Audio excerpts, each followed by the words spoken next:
Hello and welcome to a special report from the Government Information Service. We are at the Harbour Club Resort in Rodney Bay, where a meeting convened by the Prime Minister of St. Lucia, Honorable Alan Chasney, and members of the Cabinet was held with members of the private sector as well as trade unions. That meeting very critical as the country faces the impact of COVID-19. I'm now joined by the Minister for Commerce, Investment, Consumer Affairs, Honorable Bradley Felix. Mr. Minister, we heard a lot during today's meeting that included concerns and suggestions from the private sector as well as some other representative groups, including trade unions, as to the way forward as we have now recorded two imported cases of COVID-19. First on the list, what everyone is anticipating, and certainly the public of St. Lucia, is a question as to whether we will be seeing a sort of lockdown of sorts, a partial shutdown, although we've been cautioned against the use of the word shutdown because it connotes certain suggestions in people's minds. But where is the sort of leaning of the government at this time? Well, yes, Lisa, as you rightly indicated, lots of concerns being expressed here today.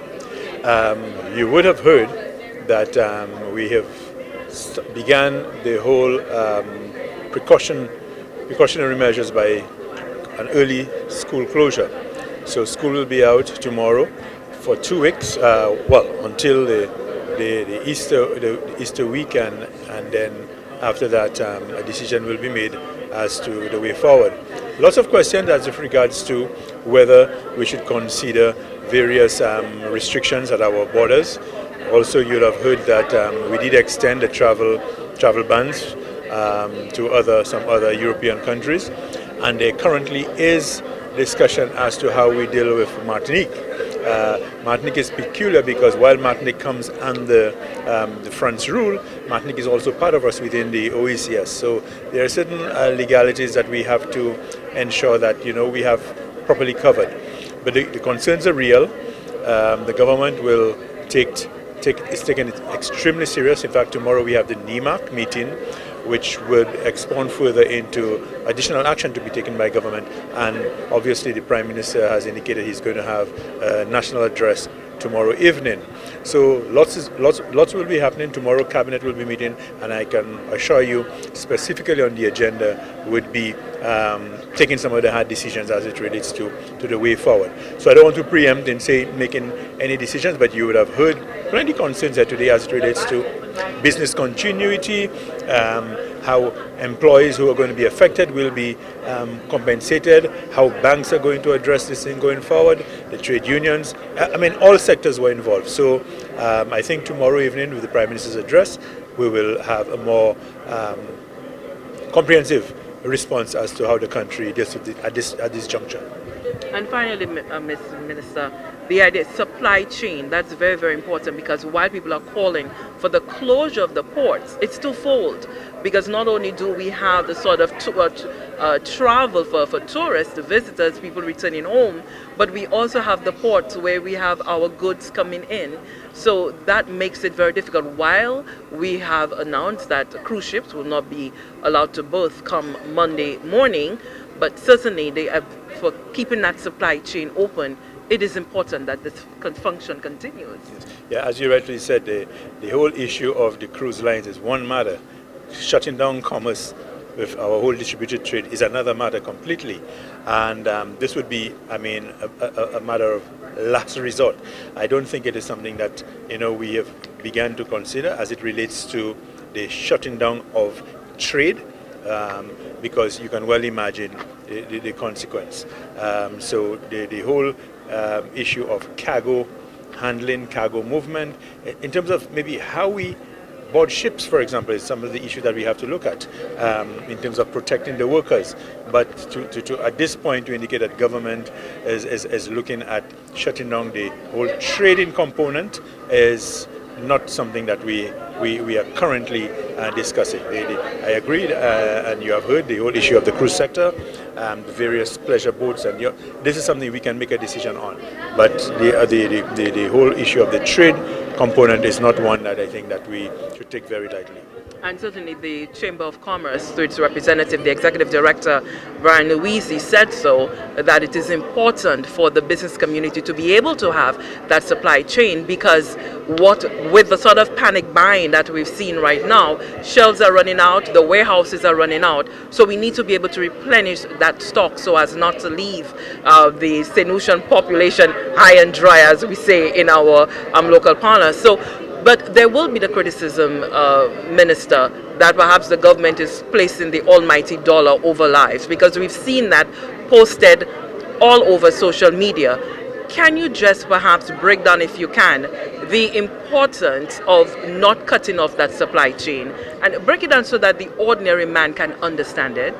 But Lisa, I mean, when we speak of lives and saving lives, the whole issue of trade is about it, because you're talking about pharmaceuticals coming into the country, supplies that are needed for the basic survival of humanity to continue. So these are things that, I mean, we must consider. Do our manufacturers have the sort of financial ability to stock raw material for a year, for example? I doubt it. So we must consider all of these things. One of the things that I continue to indicate, which is, I believe, a positive as coming out of all of that, is, as a people, we should now appreciate our local enterprise, our local manufacturers, our local agro producers, okay? Because at the end of the day, it's all about going back to basics, looking at what we have, how we can self-survive, which is very important in this time. So I know you want me to say a lot more, Lisa. I don't want to say anything before the Prime Minister makes his statement. So I'd want to err on the side of caution. Absolutely. Thank you very much. We've been speaking there with the Minister with Responsibility for Commerce, Honorable Bradley Felix. I'm now joined by the Minister for Tourism, Information Broadcasting, Creative Industries and Culture, the Honorable Dominic Fede. In today's meeting, we heard a lot coming out of the tourism stakeholders. Mr. Minister, the stakeholders are concerned about the economic fallout. They're concerned about the contagion as well. And then you have the workers and the wider public concerned merely about what's happening in terms of infection, the contagion.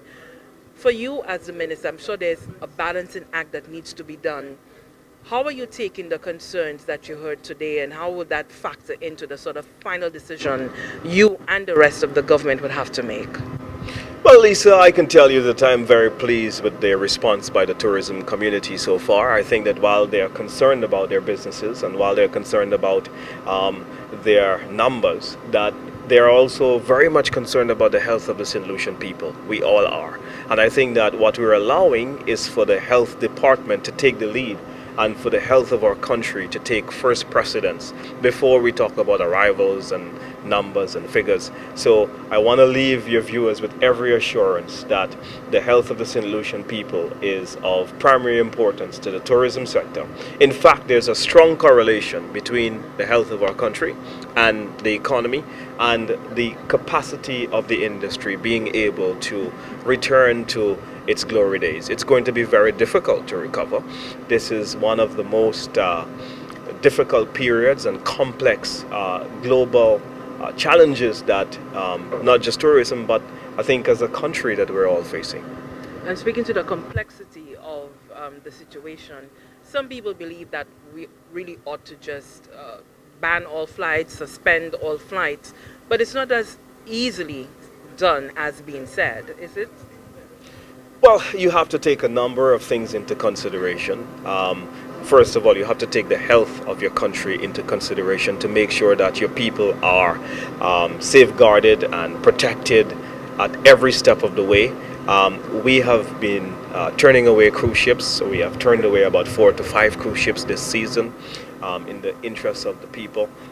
We have just today announced a travel ban on our second most important market, the United Kingdom, which is about 20% of our total business in the stay-over segment, and it's pretty significant.